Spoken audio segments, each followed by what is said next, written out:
This episode of Accelerate is brought to you in part by Discover.org.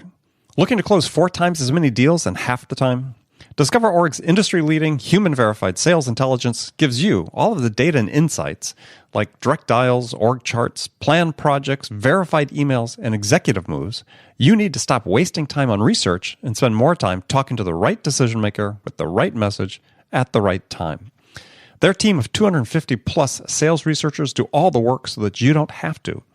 2,500 companies are already using Discover.org to win more deals. So check them out at www.discoverorg.com. That's www.discoverorg.com.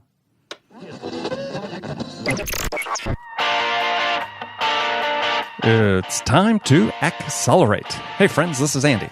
Welcome to episode 565 of Accelerate, the sales podcast of record. Joining me on this episode today is Norman Behar. Norm previously was a guest on Accelerate on episode 318. Go back and check that out. And in that episode, we discussed, it was a great episode, we discussed how to get the biggest ROI out of your corporate sales training. Now, today we're going to talk about the 5 hallmarks of high-impact, high-performing sales organizations. And this is based on research that Norm and his team at Sales Readiness Group performed. And we're going to get into the steps that the top sales organizations use to coach and recruit and manage their teams much more effectively than the rest. If you'd like to see summary notes for this episode, go to andypaul.com/565. In case you missed it at the beginning of the show, this episode is brought to you by our great partner, Discover.org.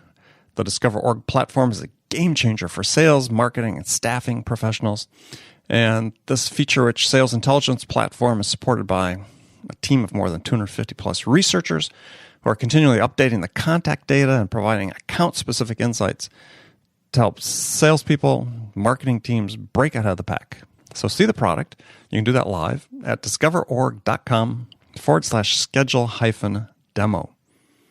Have you downloaded my new report on how to amp up and accelerate your sales?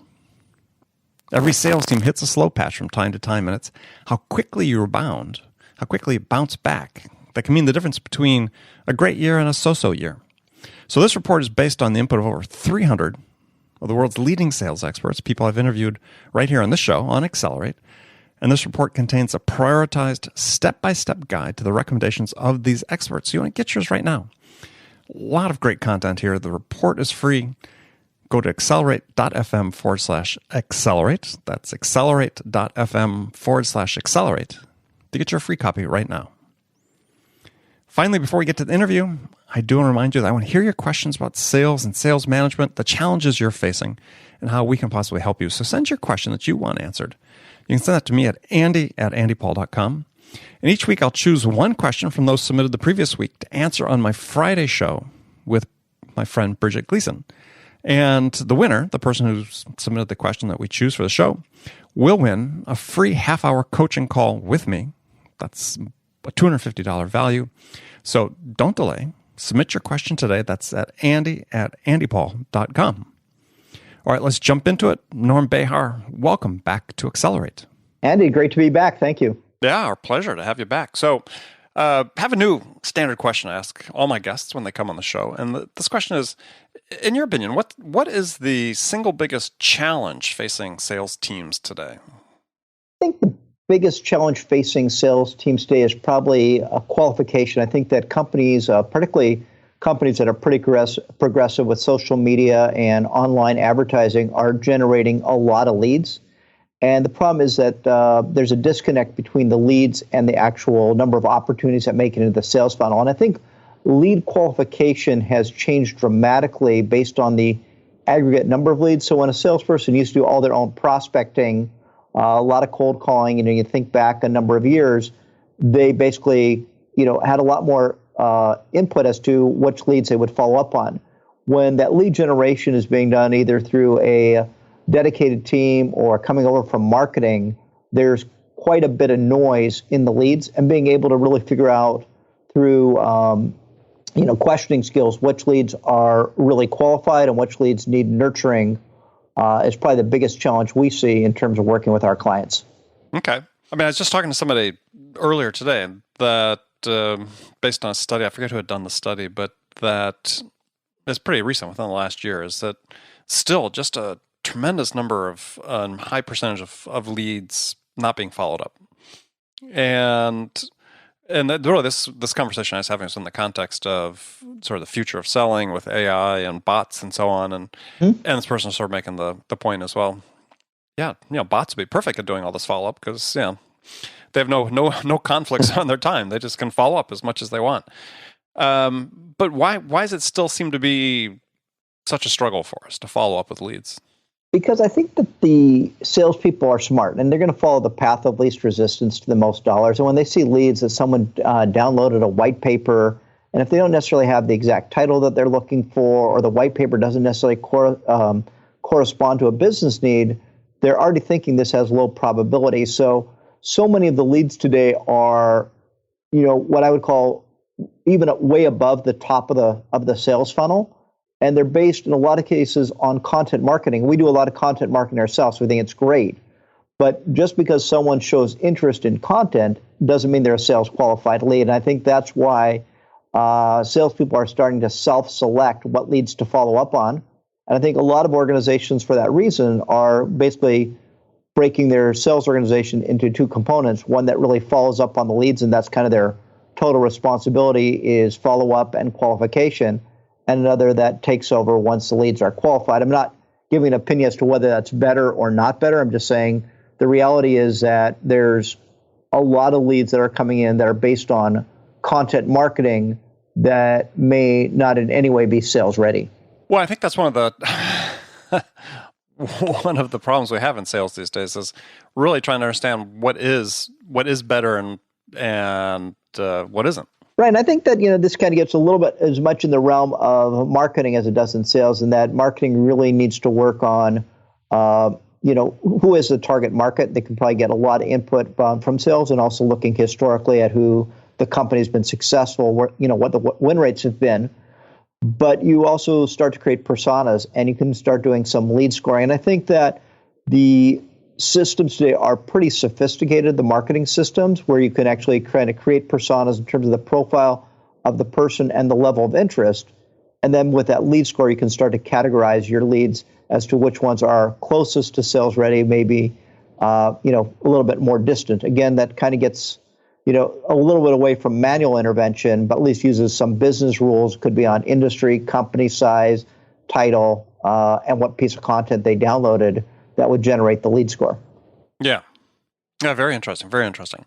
All right, so I want to talk today about a report that your organization has put out, a research report. And so why don't you tell us what the title of that was, and let's dive into some of the findings that you guys have. So the full title is the 2017 Sales Management Research Report, the 5 Hallmarks of High-Impact Sales Organizations. And it's a report that we produced in conjunction with Selling Power magazine. It was really based on a book that we released a year ago, The High Impact Sales Manager. Mm-hmm. And the High Impact Sales Manager in book form is a synopsis of our sales training program. It covers the key responsibilities that frontline managers have. And we strongly believe that sales success is highly correlated to the effectiveness of the frontline manager. And so if you have better management, you get better results. And things that that managers are responsible for day-to-day can include interviewing and hiring decisions, managing sales performance, managing the pipeline, providing individual coaching, and leading and motivating their teams. So we anecdotally, felt that these are the key skills that make for more effective managers, particularly when managers are promoted from the sales ranks. Those skills that they need to learn as managers are pretty different from what they did selling. Selling, gets into, my prospecting skills, my call planning skills, my ability to, identify needs. And you think about those versus performance management, coaching, and leading, pretty different skill set. So we're huge believers in the training and development of more effective sales managers. They're with their teams every single day. And, if I have 7 to 10 direct reports, that's a lot of leverage we can get through a more effective sales manager. But we wanted to back it up with a little bit of data. So we reached out to Selling Power. They've done a tremendous amount of work over the years on sales management. We said, let's create a survey. And we sent a survey out. We had 400 responses from, the respondents came from over 20 different industries. And what we did is we segmented them into three groups based on their, how they self-select in terms of percent of reps that achieved quota. And we had what we call the high impact or high performing group, where over 75% of the team achieved quota. An average group where 25 to 75% achieved quota, and a lower performing group where less than 25% of reps achieved quota. And we found five things that were really interesting based on the respondents. One is that sales managers. Before we jump into that, though, because we'll go through the five hallmarks individually. Yeah, sure. So let's talk about the stats you just gave. So three groups, three buckets. So roughly 20% of the organizations had fewer than 25% of their sales reps achieve quota. So what's wrong with that? Well, I think, generally, I don't know if I actually gave you the exact data, how many fell in each group, and I don't have the... Well, no, I have it. So 17% fell into the low-performing organization. So with that, fewer than 25% of... So there could be a number of different things going on. There are some organizations that over time, just set the quotas too high. They're not really attainable, and maybe the salespeople know that. But let's just assume that we get as many respondents as we did. The quotas were set accurately, and so you've got this group where you have a low-performing group. What we found there is that the managers there were the least effective in every one of the categories that we mentioned. So there was a really strong, whether it was how they coach their team, how they manage performance, their proficiency in recruiting and hiring.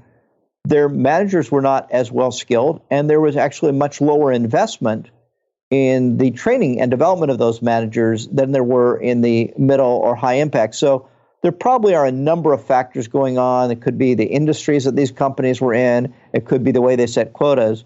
But what we found in our takeaway is that we felt that they had the least effective frontline sales managers. Okay. All right. So let's jump then into some of the hallmarks that you talked about. So the first one, as you said, is that sales managers at high impact sales organizations spend more time coaching. So, this is sort of wide variety of or broad range, I'll say, of definitions of coaching. So did you have a definition of coaching that you're sort of working around? Yeah, for us, coaching is really about skills coaching. So when we think about, coaching, we're talking about the coaching that can impact how the skills of the individual reps. And, you're right, coaching is a broad term. Some people use the term coaching broadly to define sales management. We often have that with prospective clients that have responded to one of our content pieces, and they'll say sales coaching, and we'll say, well, does that really mean like leading and motivating your team? Does it really mean managing performance and managing the pipeline?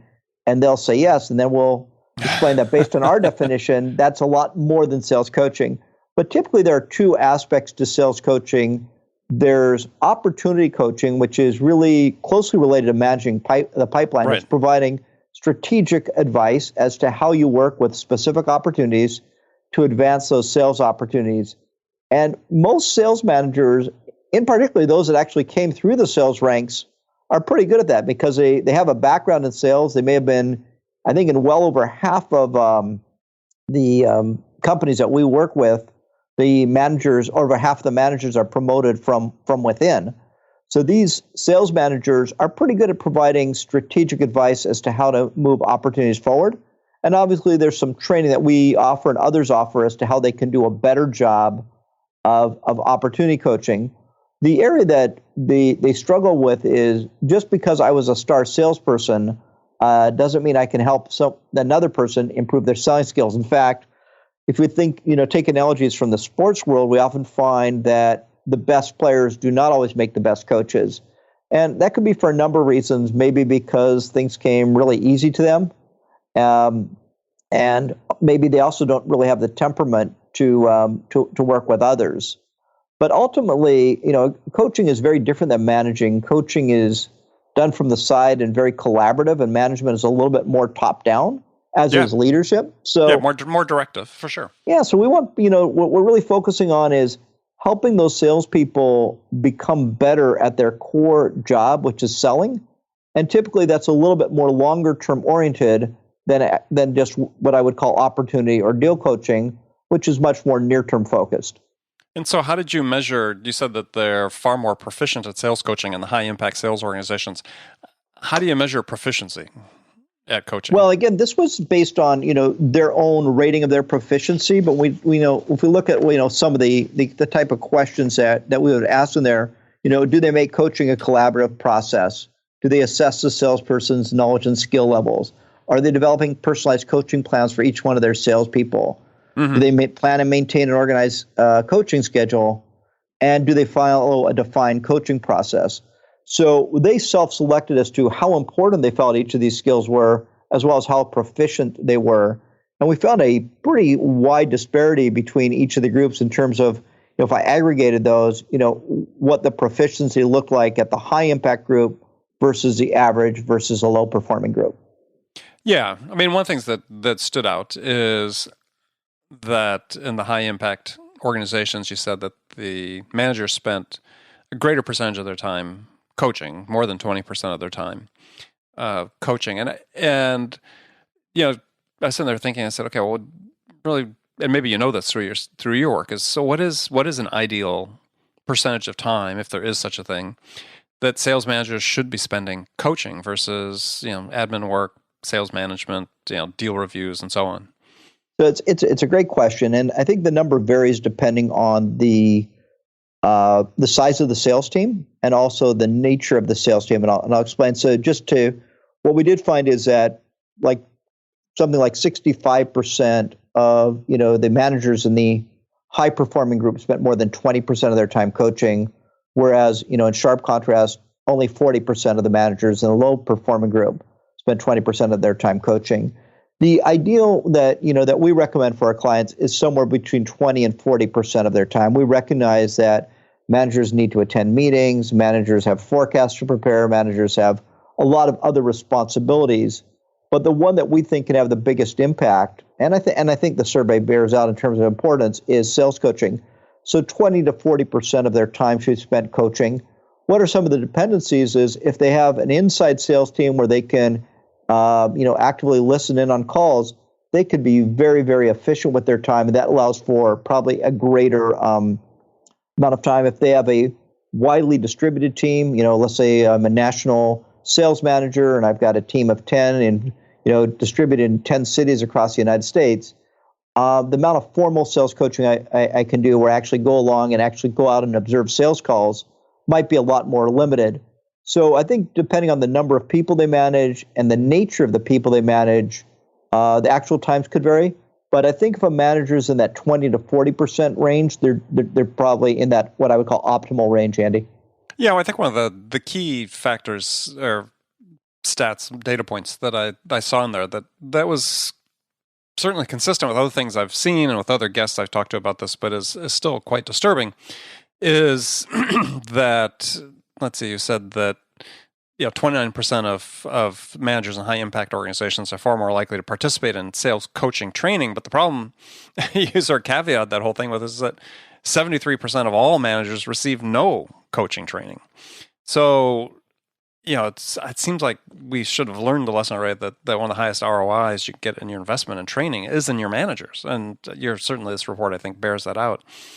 It seems stunning still that virtually 3/4 of sales managers receive no training on coaching, which is, like I said, one of the highest ROI activities they can perform. And we weren't even being specific there to sales coaching. I think we were aggregating both sales coaching and also just what I would call general management coaching. But what we found is 73% did not participate in a formal coaching program. So they may be doing some of this through mentoring. They may be figuring this out on their own, but they're really not going to a coaching program. And we said, later on, we kind of asked some questions about investment and also prioritization. And kind of related to that, the biggest impediment to implementing sales management training programs we found were competing priorities. I think 65% of the respondents said, well, the reason we don't do this is because we have competing priorities. And I'm thinking to myself, what could be more important? Exactly, I understand whether right? You're implementing a CRM system or we've got these other priorities, but what could be more important? And again,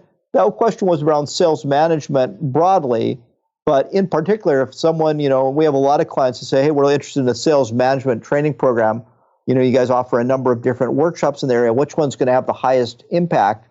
We'll almost always start with sales coaching. We just think that fundamentally, if you've got, I think I mentioned the number 7 to 10 reports, and you could just incrementally improve their selling skills even a little bit, you're going to see a pretty interesting and powerful impact on overall sales results. Yeah, and I was just musing during your answer. It's like, okay, competing priorities, right? I mean, it's like, come on.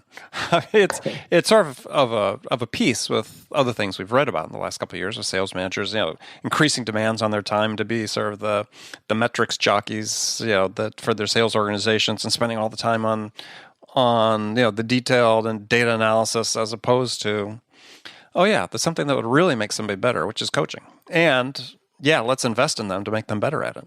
Absolutely. And I think that the data, not only our data, but the research data generally in the industry, is that sales coaching can have a huge impact on performance. And the other thing it does is a lot of managers are kind of stuck in what I call a daily grind. They become, instead of managers, they become chief problem solvers. So think about someone who came up from the sales ranks, Andy, and now, they're managing a team, and this issue comes up, and then they're solving this, this issue, and other salesperson has another customer issue, and they really feel like they're helping their salespeople and the customers because they're moving from issue to issue. By the end of the day, they're exhausted.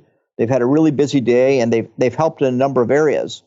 But that type of help is really not very scalable. It may feel good, but it doesn't move the organization forward. The type of assistance that really helps is when they're no longer the chief problem solver, unless it's a really big problem, but they've worked with their team to learn how to solve their own problems. So they've improved how they manage opportunities, how they sell, and their selling skills to the point where they're now getting leverage through their team. Their team is empowered, as opposed to the team just looking for their managers to solve issues for them. Yeah. Well, another one of the points of the 5 points you brought out is that the high-impact sales organizations are more proficient at recruiting and hiring salespeople. And boy, it seems to me like this should be as like the highest impact thing that they could get better at, even better than coaching, right? Because you got to get coachable talent in the door before you can coach them. It seems like we don't spend enough time. This goes back to the training thing. We don't spend near enough time training people how to hire. Right. And I think that different organizations handle that a little bit differently. With many of our larger clients, it's kind of a shared function between human resources and sales. A lot of times the human resources or recruiting group will do a lot of the initial, working with recruiters and screening resumes, and then working with the manager to bring them candidates that they'll interview. Whereas in a small organization, a lot more of that responsibility may fall on the sales organization. But I think the one critical point you're hitting on is interviewing and hiring skills. And really, maybe I would even narrow that down to say interview and selection. So how do you interview to select the best candidates? And what we found here is that most sales managers, and this is not a criticism per se, it's really just an area for improvement, interview based on job descriptions. And so they're working off a job description, and they're interviewing someone, and they're asking questions that relate to that job description, but they're really not going deep enough. And what we suggest is taking a little bit extra time to create a job profile. And the job profile would get into what's kind of the educational background, what kind of work experience you're looking for, what kind of skills. And maybe the area that we think is most missing is what are the key competencies you're looking for? So in an organization, if you looked at your top sales organization, you looked at your top 20% of your performers, they may have certain characteristics that stand out. It could be integrity, it could be work ethic, it could be motivation. Those are the kind of things that really don't show up on a resume per se, but really allow for very strong behavior-based interviewing. So let's assume, you were interviewing, or I'm interviewing with you, and you ask me, Norman, are you motivated? I might say, oh yeah, Andy, I'm very motivated. Does that really tell you that I'm motivated? And I don't think it does. It tells you that I'm just good at, answering your question. But if you start to ask me, well, Norman, why do you describe for me a situation that required extra motivation in the past? Then you start to ask me some drill down questions that really get to the source of whether I have the attribute you're looking for. So, kind of getting back to your assumption, I think that there's a lot of room for improvement in training managers how to interview, and then based on that interview, how to select the right candidates based on your profile. I think that one thing that not sure I've ever seen in an organization is that, other than sort of general, performance review type things, but it seems to me like this is sort of a skill, a muscle that, we need to provide more formal feedback to managers as they hire, and some sort of, assessment for them, so that they really view it as not just something I do occasionally, but it's a muscle they need to develop, a skill they need to develop. I mean, because otherwise what's going to happen is there's been research done recently that's been written about that, one, I think it was a professor from Yale that said, article in the New York Times saying, what their studies show is that actually better correlation to success with people they hire just by hiring people off their resumes without interviewing them in studies they had done. And it's like, okay, well, if that's the case, that's a problem, right? I mean, if you can actually have a higher degree of predictability of success as somebody on the job just by hiring off their resume and not interviewing them, means we're just screwing up on the interviews altogether.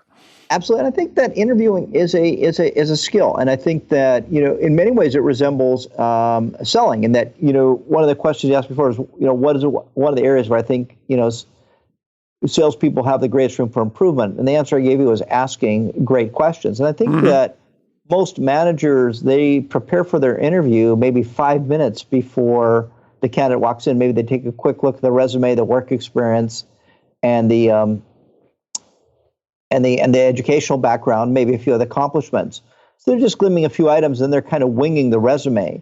Winging the interview. And what we want them to do is to really prepare for the resume and really think about, okay, here's my job profile. So, here's the work experience I'm looking for. Here's the prior performance. Here are the skills. Here are the qualities. Here's the educational background.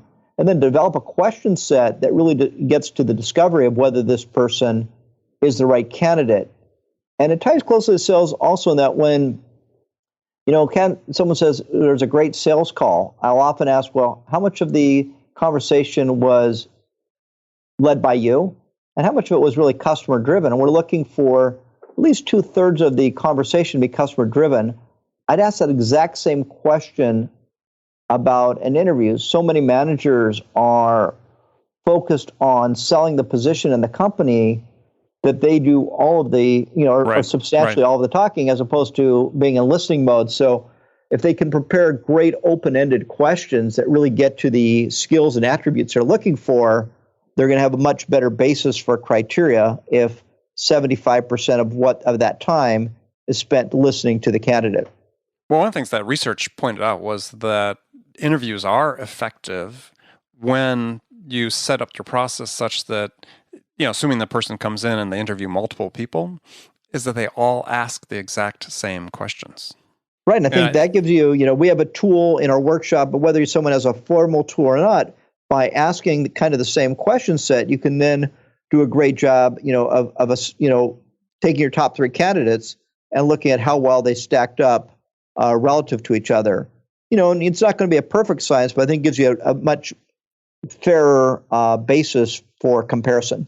Yeah, well, I think also their point was if you have 5 people in the company interviewing each candidate, then it gives you, a common set of data points you can use as opposed to, hey, I asked a different set of questions, and then you can't really compare notes because you all asked different questions and got different answers. Absolutely. Yeah. No, very cool. We don't have a whole, I wish we had more time, but the last part I wanted to get into was, which again is just sort of mind-boggling to me, is that your last point, which is that high-impact organizations invest more to develop their sales managers, is even that more is still so small, right? So 32% of high-performing organizations spend more than $2,000 annually per manager. And I'm thinking, whoa, that seems like it could easily be 3 times that amount. Sure. I think that, the investment in sales management training. So again, this is a little bit higher bar. We're asking more than, $2,000 per year. And, if we expanded that to be, over, $1,000, the number would go up some. But what's striking to me is in the high impact group, as you said, 32%, are spending more than $2,000 a year. That means that 68% are not investing less than that, obviously. Yeah. And it gets much worse when you look at the average group. Only 12% is spending over $2,000 a year. And, the lowest performing 7%. So, another way of looking at it is the high impact group is spending almost 3 times as much on their managers.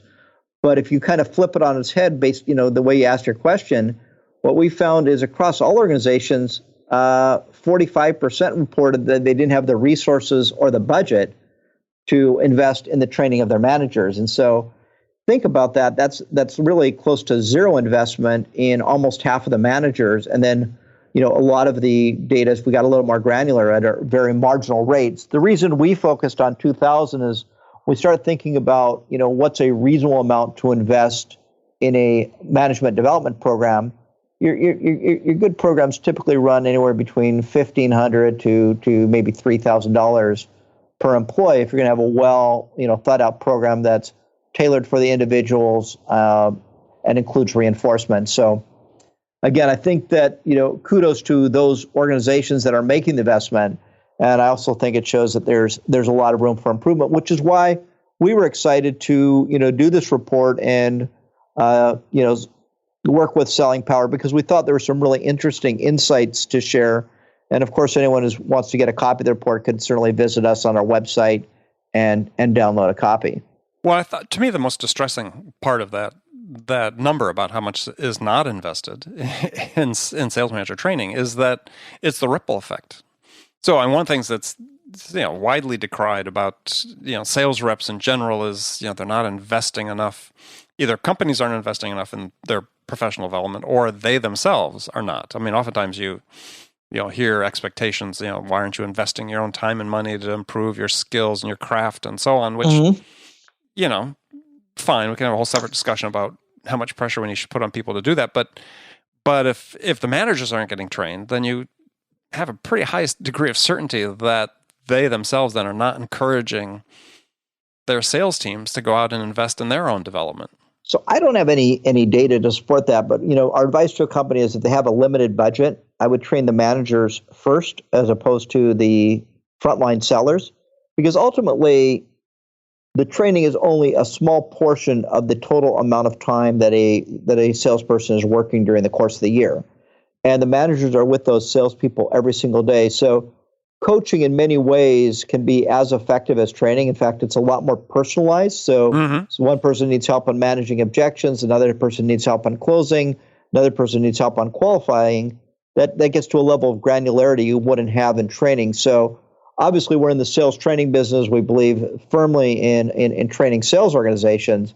But again, with limited resources, if I had to kind of say where do companies tend to underinvest, I would say it's in the frontline sales managers. And given that they're with the sales teams every single day, they can have a huge impact on sales success. Yeah, well, I think the conclusion from the report is absolutely clear and sobering that for people listening to this, or the CEOs or your VP, C-level VPs of sales or something, is not nearly enough is being done to invest in your frontline sales managers. That, to your point, that has the highest ROI that you're going to get of probably any sales training you can do. I totally agree, and I think we captured that about a year ago in our book, The High Impact Sales Manager. It's been something we've had in our training programs for years, and then this year we just went a little bit further in deciding to go out and survey and get a lot of respondents from different industries and just take a look at those correlations. And the correlations are, we think create a very compelling case for the investment in the development of the sales manager. And to your point, not all of that needs to be formal training. There are a number of things managers can do on their own to improve. But I think the macro level is, there's strong basis for developing more effective managers and the impact they can have on sales performance. Yeah, no, I agree. Yeah, good job. That was an interesting report. So, Norm, we're unfortunately out of time. Tell people how they can find out more about the report and connect with you. So, easiest way, go to our website, salesreadinessgroup.com. You can go into our, the report may even be actually on the homepage, but you can go into our industry research. We have also a lot of blog posts and white papers. You can also just email us at info@salesreadinessgroup.com. and ask for a copy of the Sales Management Research Report. Excellent. Good. Well, Norm, again, thanks for being on the show. And friends, thank you for spending this time with us today. Make sure you come back again tomorrow for another great episode of Accelerate. Until then, if you get a chance, please go to iTunes, wherever you listen to this podcast, and subscribe and leave us a review. We want to know what we can do to help make this a more valuable investment of your time. So thanks again for joining me. Until next time, this is Andy Paul. Good selling, everyone.